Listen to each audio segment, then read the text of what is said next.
ਪਟਿਆਲੇ ਜਾਣਾ।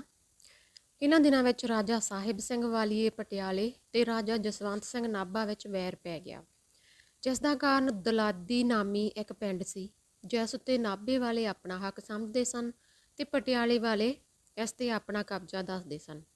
ਇਹਨਾਂ ਦਿਨਾਂ ਵਿੱਚ ਹੀ ਭਾਈ ਤਾਰਾ ਸਿੰਘ ਨਾਮੀ ਇੱਕ ਸਰਦਾਰ, ਜੋ ਰਾਜਾ ਪਟਿਆਲਾ ਵੱਲੋਂ ਇਸ ਪਿੰਡ ਵਿੱਚ ਰਹਿੰਦਾ ਸੀ, ਕਿਸੇ ਨੇ ਮਾਰ ਦਿੱਤਾ।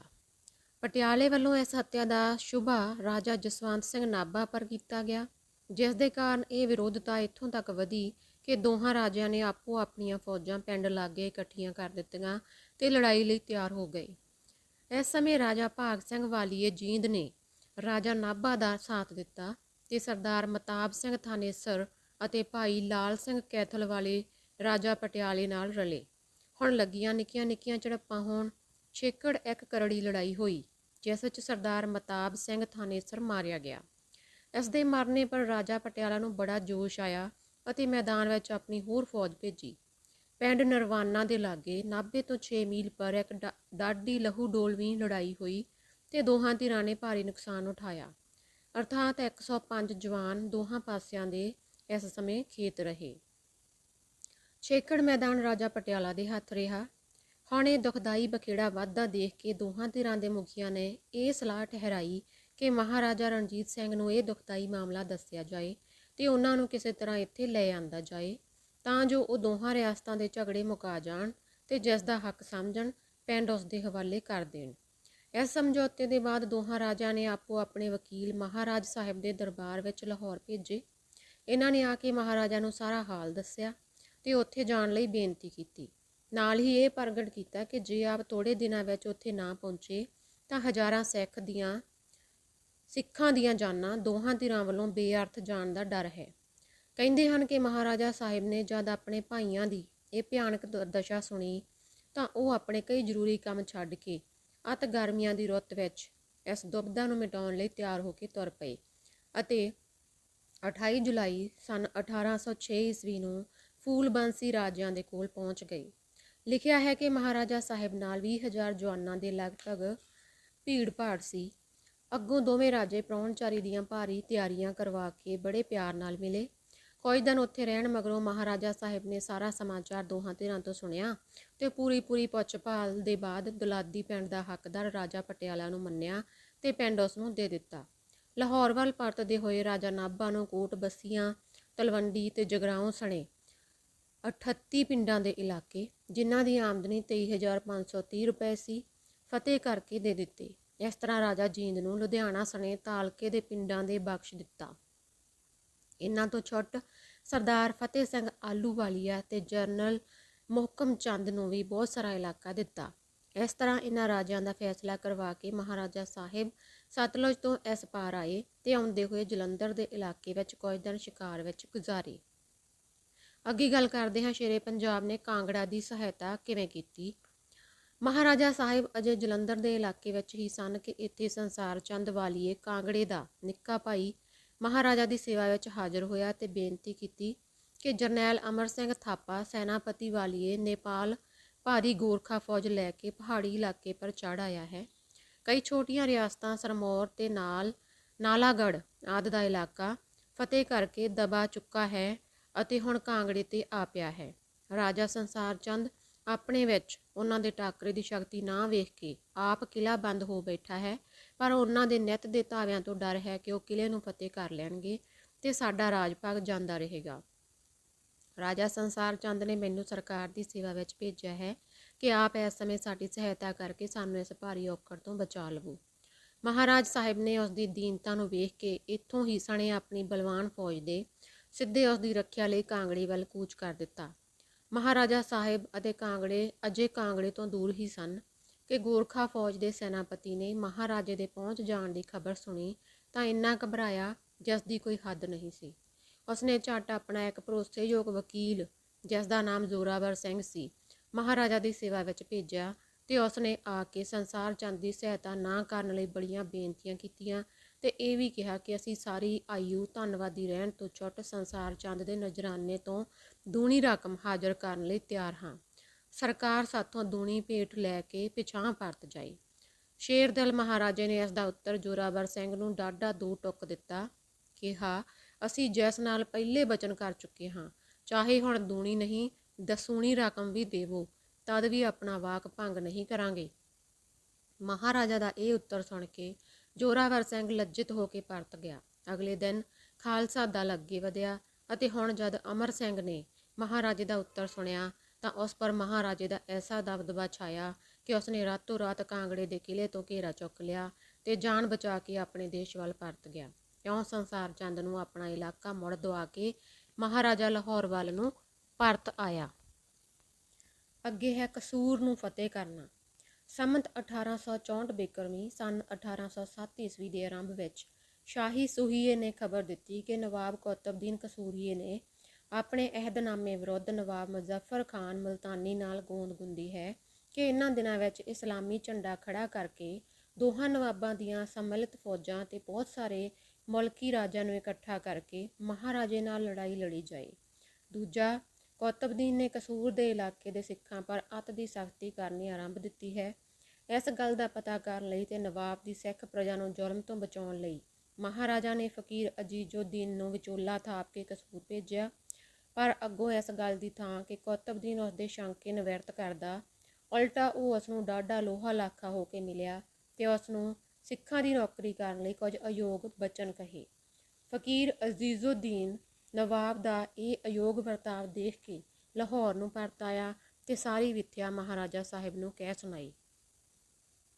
ਮਹਾਰਾਜ ਸਾਹਿਬ ਨਵਾਬ ਕੁਤਬਦੀਨ ਦੇ ਇਸ ਅਯੋਗ ਸਲੂਕ ਦੇ ਅਹਿਦਨਾਮੇ ਦੇ ਉਲਟ ਵਰਤੋਂ ਦਾ ਸਮਾਚਾਰ ਸੁਣ ਕੇ ਬੜੇ ਜੋਸ਼ ਵਿੱਚ ਆਏ ਤੇ ਝੱਟ ਚੜ੍ਹਾਈ ਦੀਆਂ ਤਿਆਰੀਆਂ ਦਾ ਹੁਕਮ ਦੇ ਦਿੱਤਾ। ਥੋੜੇ ਦਿਨਾਂ ਵਿੱਚ ਹੀ ਸਭ ਤਿਆਰੀਆਂ ਹੋ ਗਈਆਂ ਤੇ 10 ਫਰਵਰੀ ਸੰਨ 1877 ਈਸਵੀ ਨੂੰ ਕਸੂਰ ਪਰ ਚੜ੍ਹਾਈ ਕਰ ਦਿੱਤੀ। ਇਹ ਫੌਜਾਂ ਜਦ ਸ਼ਹਿਰ ਦੇ ਲਾਗੇ ਪਹੁੰਚੀਆਂ ਤਾਂ ਅੱਗੋਂ ਨਵਾਬ ਸਣੇ ਗਾਜ਼ੀਆਂ ਦੇ ਖਾਲਸੇ ਦੇ ਟਾਕਰੇ ਲਈ ਆਇਆ। ਇੱਥੋਂ ਦੋ ਤਕੜੀਆਂ ਲੜਾਈਆਂ ਹੋਈਆਂ।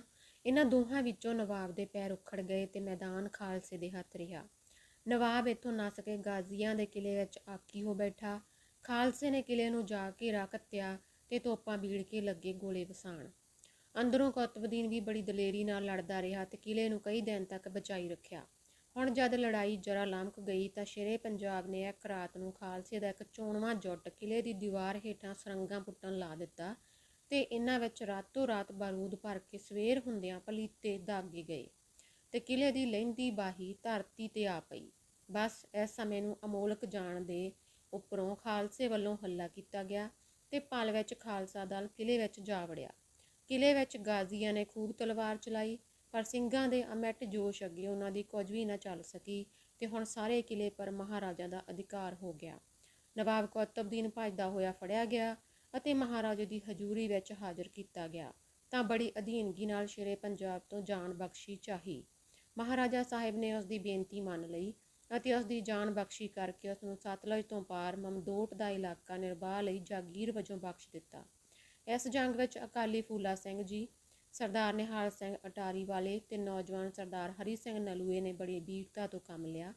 ਇਸ ਸੂਬੇ ਦਾ ਪਹਿਲਾ ਪ੍ਰਬੰਧਕ ਸਰਦਾਰ ਨਿਹਾਲ ਸਿੰਘ ਥਾਪਿਆ ਗਿਆ ਤੇ ਇਸ ਦਾ ਬਹੁਤ ਸਾਰਾ ਭਾਗ ਉਸ ਨੂੰ ਜਾਗੀਰ ਵਿੱਚ ਦਿੱਤਾ ਗਿਆ। ਹੁਣ ਫਤਿਹ ਦਾ ਫਰੇਰਾ ਚਲਾਉਂਦੇ ਹੋਏ ਮਹਾਰਾਜਾ ਸਾਹਿਬ ਲਾਹੌਰ ਆ ਗਏ। ਅੱਗੇ ਮਹਾਰਾਜ ਦਾ ਮਲਤਾਨ ਦਾ ਦੌਰਾ।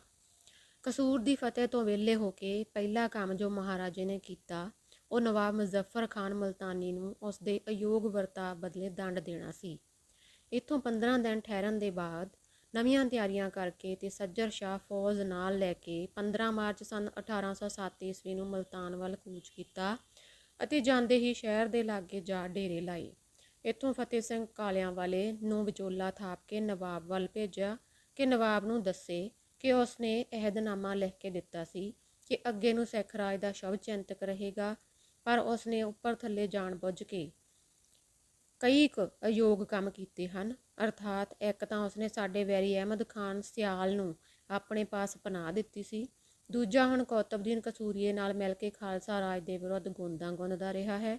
ਸੋ ਇਹਨਾਂ ਵੱਡੇ ਅਪਰਾਧਾਂ ਦੇ ਬਦਲੇ ਭਾਰੀ ਦੰਡ ਦਾਖਲ ਕਰੇ, ਨਹੀਂ ਤਾਂ ਉਸਨੂੰ ਮੁਲਤਾਨ ਦੀ ਹਕੂਮਤ ਤੋਂ ਹਟਾ ਦਿੱਤਾ ਜਾਏਗਾ।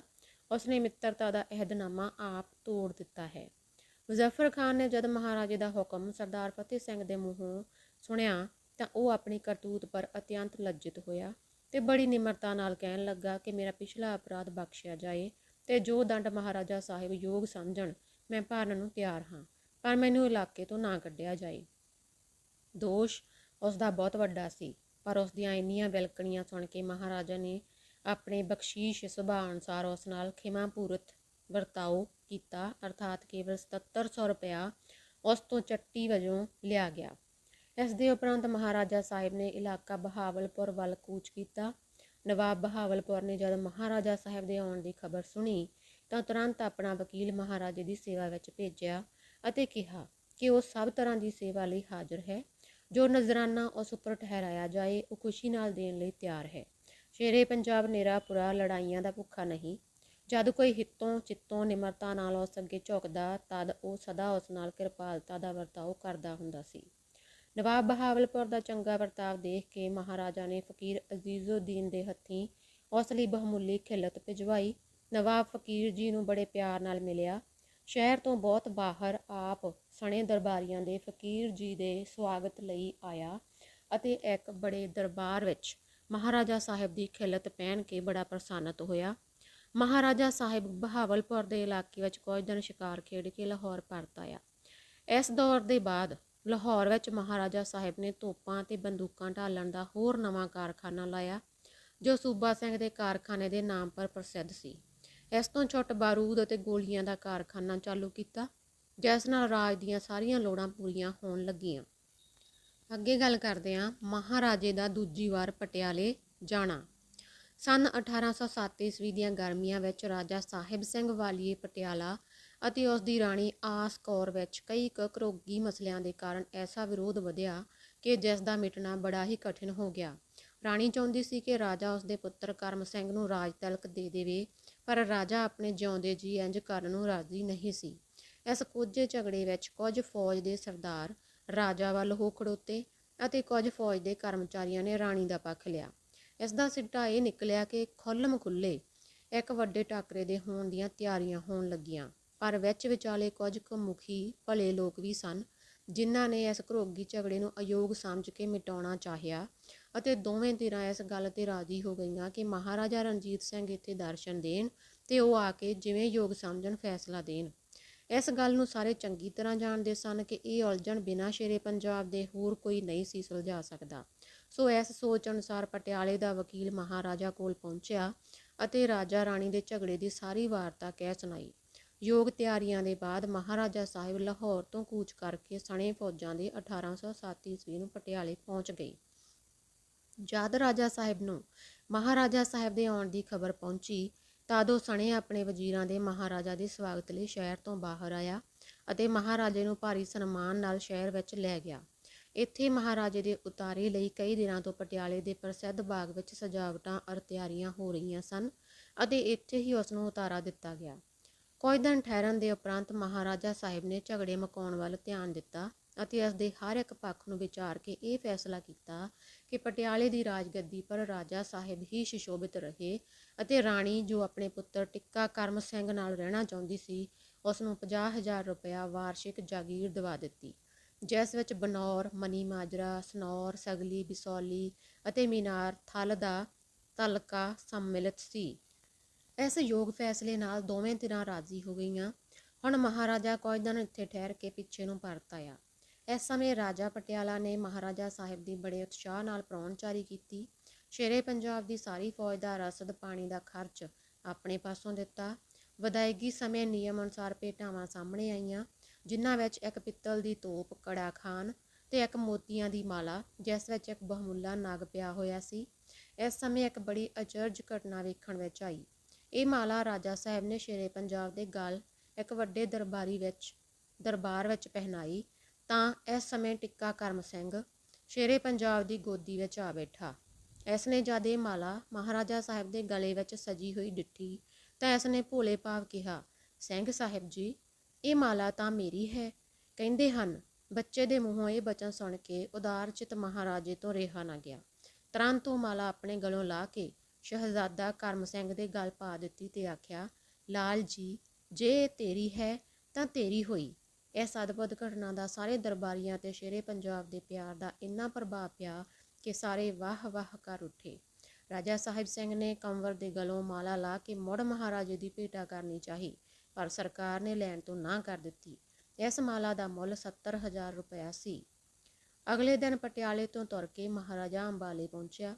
ਇੱਥੇ ਖਬਰਾਂ ਆਈਆਂ ਕਿ ਠਾਕੁਰ ਕਿਸ਼ਨ ਸਿੰਘ ਨਰੈਣਗੜ੍ਹੀਆ ਸਰਕਾਰ ਦੇ ਇਲਾਕੇ ਦੀ ਪ੍ਰਜਾ ਨੂੰ ਅਤ ਦੁੱਖ ਦੇ ਰਿਹਾ ਹੈ। ਇਸ ਖਬਰ ਨੂੰ ਸੁਣ ਕੇ ਮਹਾਰਾਜਾ ਸਾਹਿਬ ਨੇ ਇਹ ਮਨ ਵਿੱਚ ਠਾਣ ਲਿਆ ਕਿ ਝੱਬਦੇ ਹੀ ਉਸ ਨੂੰ ਆਪਣੇ ਕੀਤੇ ਦੀ ਸਜ਼ਾ ਦੇਣੀ ਚਾਹੀਦੀ ਹੈ। ਸੋ ਇੱਥੋਂ ਹੀ ਕੂਚ ਕਰ ਦਿੱਤਾ ਅਤੇ ਜਾਂਦੇ ਹੀ ਕਿਲ੍ਹਾ ਨਰੈਣਗੜ੍ਹ ਨੂੰ ਜਾ ਘੇਰਿਆ।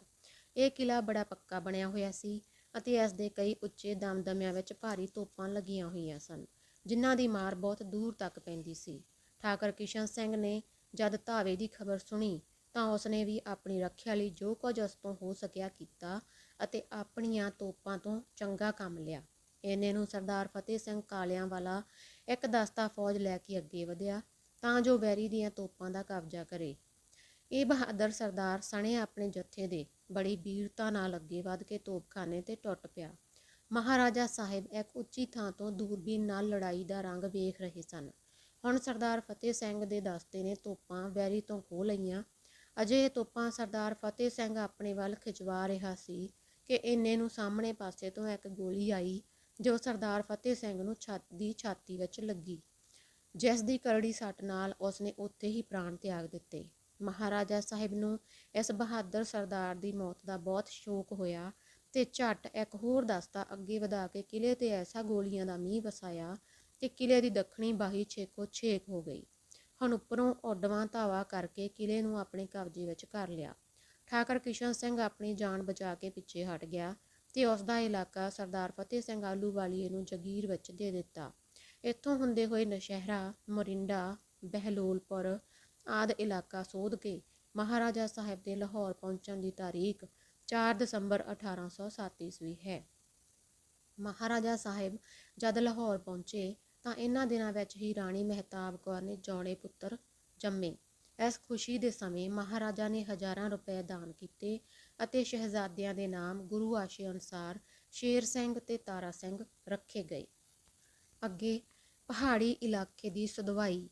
ਸੰਮਤ 1865 ਬਿਕਰਮੀ ਮੁਤਾਬਕ ਜਨਵਰੀ ਸੰਨ 1808 ਈਸਵੀ ਦੇ ਆਰੰਭ ਵਿੱਚ ਮਹਾਰਾਜਾ ਸਾਹਿਬ ਸਣੇ ਖਾਲਸਾ ਦਲ ਦੇ ਪਹਾੜੀ ਇਲਾਕੇ ਦੀ ਸੁਧਵਾਈ ਲਈ ਚੜ੍ਹਿਆ। ਪਹਿਲੇ ਜਾਂਦਿਆਂ ਹੀ ਕਿਲ੍ਹਾ ਪਠਾਨਕੋਟ ਨੂੰ ਜਾ ਫਤਿਹ ਕੀਤਾ ਅਤੇ ਇਸ ਪਰ ਆਪਣਾ ਅਧਿਕਾਰ ਕਰ ਲਿਆ। ਇਸ ਦੇ ਬਾਅਦ ਕਿਲ੍ਹਾ ਜਸਰੂਤਾ ਵੱਲ ਵਧੇ। ਇੱਥੋਂ ਦੇ ਰਾਜੇ ਨੇ ਜਦ ਮਹਾਰਾਜਾ ਦੇ ਆਉਣ ਦੀ ਖਬਰ ਸੁਣੀ ਤਾਂ ਬੜੀ ਨਿਮਰਤਾ ਨਾਲ ਆਪਣੇ ਇਲਾਕੇ ਦੀ ਸਰਹੱਦ ਪਾਰ ਮਹਾਰਾਜਾ ਸਾਹਿਬ ਦਾ ਸਵਾਗਤ ਕੀਤਾ ਤੇ ਖੁਸ਼ੀ ਨਾਲ ਈਨ ਮੰਨ ਲਈ। ਮਹਾਰਾਜਾ ਇਸ ਪਰ ਪ੍ਰਸੰਨ ਹੋਇਆ, ਉਸ ਨੂੰ ਇਲਾਕੇ ਪਰ ਉਸੇ ਤਰ੍ਹਾਂ ਸਥਿਰ ਰੱਖਿਆ। ਕੁਝ ਦਿਨ ਇੱਥੇ ਠਹਿਰ ਕੇ ਰਾਜਾ ਚੰਬਾ ਦੇ ਇਲਾਕੇ ਪਰ ਜਾ ਚੜ੍ਹਾਈ ਕੀਤੀ। ਇੱਥੋਂ ਦੇ ਰਾਜੇ ਪਰ ਖਾਲਸੇ ਦਾ ਇੰਨਾ ਪ੍ਰਭਾਵ ਛਾਇਆ ਕਿ ਖਾਲਸਾ ਦਲ ਅਜੇ ਚੰਬੇ ਦੇ ਅੱਧ ਰਾਹੇ ਵਿੱਚ ਹੀ ਸੀ ਕਿ ਰਾਜਾ ਚੰਬਾ ਦੇ ਵਕੀਲ ਮਹਾਰਾਜਾ ਦੀ ਸੇਵਾ ਵਿੱਚ ਪਹੁੰਚ ਗਏ ਤੇ ਈਨ ਮੰਨ ਕੇ ਇਹਨਾਂ ਨੂੰ ਖਿੱਲਤਾਂ ਦੇ ਕੇ ਤੋਰਿਆ। ਇੱਥੋਂ ਵਿਹਲੇ ਹੋ ਕੇ ਫੇਰ ਵਸੂਲੀ ਦੀ ਵਾਰੀ ਆਈ। ਇੱਥੋਂ ਦੇ ਰਾਜਾ ਨੇ ਵੀ ਈਨ ਮੰਨ ਕੇ ਸਾਲਾਨਾ ਕਰ ਦੇਣਾ ਪ੍ਰਵਾਨ ਕਰ ਲਿਆ। ਪਹਾੜੀ ਇਲਾਕੇ ਤੋਂ ਉੱਤਰ ਕੇ ਮਹਾਰਾਜੇ ਨੇ ਭਾਰੀ ਵਾਰਸ਼ਿਕ ਦਰਬਾਰ ਕੀਤਾ, ਜਿਸ ਵਿੱਚ ਸਾਰੇ ਪੰਜਾਬ ਅਤੇ ਪਹਾੜੀ ਇਲਾਕੇ ਦੇ ਸਰਦਾਰ, ਨਵਾਬ ਤੇ ਹਾਕਮ ਇਕੱਠੇ ਹੋਏ, ਜਿਨ੍ਹਾਂ ਨੂੰ ਮਹਾਰਾਜਾ ਨੇ ਆਪੋ ਆਪਣੇ ਮਰਤਬੇ ਅਨੁਸਾਰ ਸਰੋਪਾ ਤੇ ਜਗੀਰਾਂ ਬਖਸ਼ੀਆਂ। ਇਸ ਸਮੇਂ ਸਰਦਾਰ ਜੀਵਨ ਸਿੰਘ ਸਿਆਲਕੋਟੀ ਤੇ ਸਾਹਿਬ ਸਿੰਘ ਗੁਜਰਾਤੀ ਨੂੰ ਵੀ ਹੋਰਨਾਂ ਸਰਦਾਰਾਂ ਵਾਂਗ ਸੱਦੇ ਪੱਤਰ ਭੇਜੇ ਗਏ ਸਨ, ਪਰ ਉਹ ਦੋਵੇਂ ਇਸ ਦਰਬਾਰ ਵਿੱਚ ਨਾ ਆਏ ਅਤੇ ਨਾ ਹਾਜ਼ਰ ਹੋਣ ਦਾ ਕੋਈ ਕਾਰਨ ਲਿਖਿਆ। ਮਹਾਰਾਜਾ ਸਾਹਿਬ ਨੇ ਇਹਨਾਂ ਦੇ ਇਸ ਵਤੀਰੇ ਨੂੰ ਅਤ ਅਯੋਗ ਸਮਝਿਆ ਤੇ ਪਹਾੜੀ ਮੁਹਿੰਮ ਦੀਵਾਨ ਮੋਹਕਮ ਚੰਦ ਦੇ ਹੱਥ ਸੌਂਪ ਕੇ ਆਪ ਸਿਆਲਕੋਟ ਤੇ ਜਾ ਚੜ੍ਹਾਈ ਕੀਤੀ। ਸ਼ਹਿਰ ਦੇ ਲਾਗੇ ਪਹੁੰਚ ਕੇ ਮਹਾਰਾਜੇ ਨੇ ਆਪਣਾ ਵਕੀਲ ਜੀਵਨ ਸਿੰਘ ਕੋਲ ਭੇਜਿਆ ਤੇ ਉਸ ਤੋਂ ਦਰਬਾਰ ਵਿੱਚ ਹਾਜ਼ਰ ਨਾ ਹੋਣ ਦਾ ਕਾਰਨ ਪੁੱਛਿਆ, ਪਰ ਉਸ ਨੂੰ ਸਿਆਲਕੋਟ ਦੇ ਪੱਕੇ ਕਿਲ੍ਹੇ ਪਰ ਬੜਾ ਮਾਣ ਸੀ। ਇਸ ਭਰੋਸੇ ਉਸ ਨੇ ਕੁਝ ਯੋਗ ਉੱਤਰ ਨਾ ਦਿੱਤਾ, ਸਗੋਂ ਲੜਾਈ ਦੀਆਂ ਤਿਆਰੀਆਂ ਸ਼ੁਰੂ ਕਰਕੇ ਫਸੀਲ ਤੇ ਤੋਪਾਂ ਚੜ੍ਹਾ ਦਿੱਤੀਆਂ। ਰਾਜੇ ਲਈ ਹੁਣ ਬਿਨਾਂ ਲੜਾਈ ਦੇ ਹੋਰ ਕੋਈ ਚਾਰਾ ਨਹੀਂ ਸੀ ਰਿਹਾ। ਛੇਕੜ ਫੌਜਾਂ ਨੂੰ ਹੱਲੇ ਦਾ ਹੁਕਮ ਦੇ ਦਿੱਤਾ ਤੇ ਤੋਪਖਾਨੇ ਨੇ ਗੋਲੇ ਵਸਾਣੇ ਆਰੰਭ ਦਿੱਤੇ। ਉੱਧਰੋਂ ਵੀ ਬਰਾਬਰ ਤੋਪਾਂ ਦਾ ਉੱਤਰ ਤੋਪਾਂ ਦੁਆਰਾ ਹੀ ਮਿਲਦਾ ਰਿਹਾ। ਸਰਦਾਰ ਜੀਵਨ ਸਿੰਘ ਨੇ ਬੜੀ ਸੂਰਮਤਾ ਨਾਲ ਪੂਰੇ 3 ਦਿਨ ਆਪਣੇ ਕਿਲ੍ਹੇ ਨੂੰ ਬਚਾਈ ਰੱਖਿਆ। ਚੌਥੇ ਦਿਨ ਮਹਾਰਾਜੇ ਨੇ ਹੁਕਮ ਦਿੱਤਾ ਕਿ ਕਈ ਤੋਪਾਂ ਇੱਕ ਦਰਵਾਜ਼ੇ ਦੇ ਸਾਹਮਣੇ ਬੀੜ ਕੇ ਇੱਕ ਵਾਰੀ ਉੱਪਰ ਥੱਲੇ ਤੱਕ ਇੱਕ ਰਸ ਚਲਾਈ ਜਾਓ, ਜਦ ਤੱਕ ਕਿਲ੍ਹੇ ਦਾ ਦਰਵਾਜ਼ਾ ਟੁੱਟ ਨਾ ਜਾਏ। ਤੁਰੰਤ ਹੁਕਮ ਦੀ ਪਾਲਣਾ ਕੀਤੀ ਗਈ ਤੇ ਲੱਗੇ ਗੋਲੇ ਵਰਸਣ। ਕਿਲੇ ਦੇ ਦਰਵਾਜ਼ੇ ਭਾਵੇਂ ਬਹੁਤ ਪੱਕੇ ਸਨ, ਪਰ ਇਹਨਾਂ ਭਾਰੀਆਂ ਤੋਪਾਂ ਦੇ ਭਿਆਨਕ ਗੋਲਿਆਂ ਦੀ ਮਾਰ ਮੂਹਰੇ ਬਹੁਤ ਸਮਾਂ ਨਾ ਠਹਿਰ ਸਕੀ। ਛੇਕੜ ਟੁੱਟ ਗਏ ਤੇ ਐਸੇ ਟੁੱਟੇ ਕਿ ਚੌਡਾ ਹੋ ਗਏ। ਬਸ ਹੁਣ ਕਿਲੇ ਨੂੰ ਫਤਿਹ ਕਰਨਾ ਕੋਈ ਵਧੇਰੇ ਔਖਾ ਨਹੀਂ ਸੀ ਰਿਹਾ। ਫੌਜ ਅੱਗੇ ਵਧੀ ਤੇ ਜਾਂਦੇ ਹੀ ਸਿੱਧੀ ਕਿਲੇ ਵਿੱਚ ਜਾ ਧੱਸੀ। ਕਿਲੇ ਦੀ ਲੁੱਟ ਦੀ ਮਹਾਰਾਜਾ ਨੇ ਆਮ ਖੁੱਲ੍ਹ ਕਰ ਦਿੱਤੀ ਸੀ, ਜਿਸ ਕਰਕੇ ਬਹੁਤ ਸਾਰਾ ਰੁਪਇਆ ਫੌਜਾਂ ਦੇ ਹੱਥ ਆਇਆ। ਜੀਵਨ ਸਿੰਘ ਨੂੰ ਫੜ ਕੇ ਨਜ਼ਰਬੰਦ ਕੀਤਾ ਗਿਆ। ਮਹਾਰਾਜੇ ਨੇ ਸ਼ਹਿਰ ਵਿੱਚ ਉਸੇ ਦਿਨ ਡੌਂਡੀ ਪਿਟਵਾ ਦਿੱਤੀ ਕਿ ਜਿਹੜੇ ਸ਼ਹਿਰੀ ਇੱਥੋਂ ਨੱਸ ਕੇ ਬਾਹਰ ਚਲੇ ਗਏ ਹਨ, ਉਹ ਆ ਕੇ ਆਪੋ ਆਪਣਾ ਕੰਮਕਾਰ ਆਰੰਭ ਦੇਣ। ਇਹ ਹਲਕਾ ਮਹਾਰਾਜਾ ਨੇ ਖਾਲਸਾ ਰਾਜ ਨਾਲ ਮਿਲਾ ਦਿੱਤਾ। ਇੱਥੋਂ ਦਾ ਪ੍ਰਬੰਧ ਪੂਰਾ ਕਰਕੇ ਮਹਾਰਾਜਾ ਗੁਜਰਾਤ ਵੱਲ ਵਧਿਆ। ਇੱਥੇ ਹਾਕਮ ਗੁਜਰਾਤ ਨੇ ਸਿਆਲਕੋਟ ਦੀ ਲੜਾਈ ਦਾ ਸਾਰਾ ਸਮਾਚਾਰ ਸੁਣ ਲਿਆ ਸੀ, ਜਿਸ ਦੇ ਕਾਰਨ ਉਹ ਬਹੁਤ ਸਹਿਮ ਗਿਆ ਅਤੇ ਮਹਾਰਾਜਾ ਦੀ ਸੇਵਾ ਵਿੱਚ ਆਪਣੇ ਕਰਮਚਾਰੀ ਭੇਜ ਕੇ ਬੜੀ ਨਿਮਰਤਾ ਨਾਲ ਆਪਣੀ ਭੁੱਲ ਬਖਸ਼ਵਾਈ ਅਤੇ ਅੱਗੇ ਨੂੰ ਅਨਸਾਰੀ ਰਹਿਣ ਦਾ ਅਹਿਦਨਾਮਾ ਲਿਖ ਦਿੱਤਾ। ਇਸ ਨੇ ਬਹੁਤ ਸਾਰੇ ਵਧੀਆ ਘੋੜੇ ਮਹਾਰਾਜਾ ਨੂੰ ਭੇਟ ਕੀਤੇ। ਸਰਦਾਰ ਸਾਹਿਬ ਨੂੰ ਆਪਣਾ ਇਲਾਕਾ ਮੁੜ ਬਖਸ਼ ਕੇ ਮਹਾਰਾਜਾ ਅਖਨੂਰ ਵੱਲ ਆਇਆ। ਇੱਥੋਂ ਦੇ ਹਾਕਮ ਆਲਮ ਖਾਨ ਨੇ ਮਹਾਰਾਜਾ ਦੀ ਈਨ ਮੰਨ ਲਈ। ਇਸੇ ਸਾਲ ਵਿਸਾਖ ਦੇ ਮਹੀਨੇ ਸਰਕਾਰ ਅੰਗਰੇਜ਼ੀ ਵੱਲੋਂ ਇੱਕ ਵਕੀਲ ਬਹੁਤ ਸਾਰੀਆਂ ਬਹੁਮੁੱਲੀਆਂ ਸੁਗਾਤਾਂ ਦੇ ਮਹਾਰਾਜਾ ਸਾਹਿਬ ਦੀ ਸੇਵਾ ਵਿੱਚ ਲਾਹੌਰ ਪੁੱਜਾ, ਜਿਸ ਦਾ ਭਾਵ ਇਹ ਸੀ ਕਿ ਮਿੱਤਰਤਾ ਸੰਬੰਧ ਵਧੇਰੇ ਪੱਕਾ ਕੀਤਾ ਜਾਏ। ਮਹਾਰਾਜਾ ਸਾਹਿਬ ਨੇ ਸਭ ਕੁਝ ਬੜੇ ਮਾਣ ਨਾਲ ਪ੍ਰਵਾਨ ਕੀਤਾ ਤੇ ਉਸ ਦੇ ਬਦਲੇ ਕਈ ਹਜ਼ਾਰ ਦੀਆਂ ਸ਼ਾਲਾਂ ਤੇ ਦੇਸੀ ਦਸਤਕਾਰੀ ਦੀਆਂ ਚੀਜ਼ਾਂ ਗਵਰਨਰ ਲਈ ਭੇਜੀਆਂ ਅਤੇ ਵਕੀਲ ਨੂੰ ਬਹੁਮੁੱਲੀ ਖਿੱਲਤ ਦੇ ਕੇ ਵਿਦਾ ਕੀਤਾ।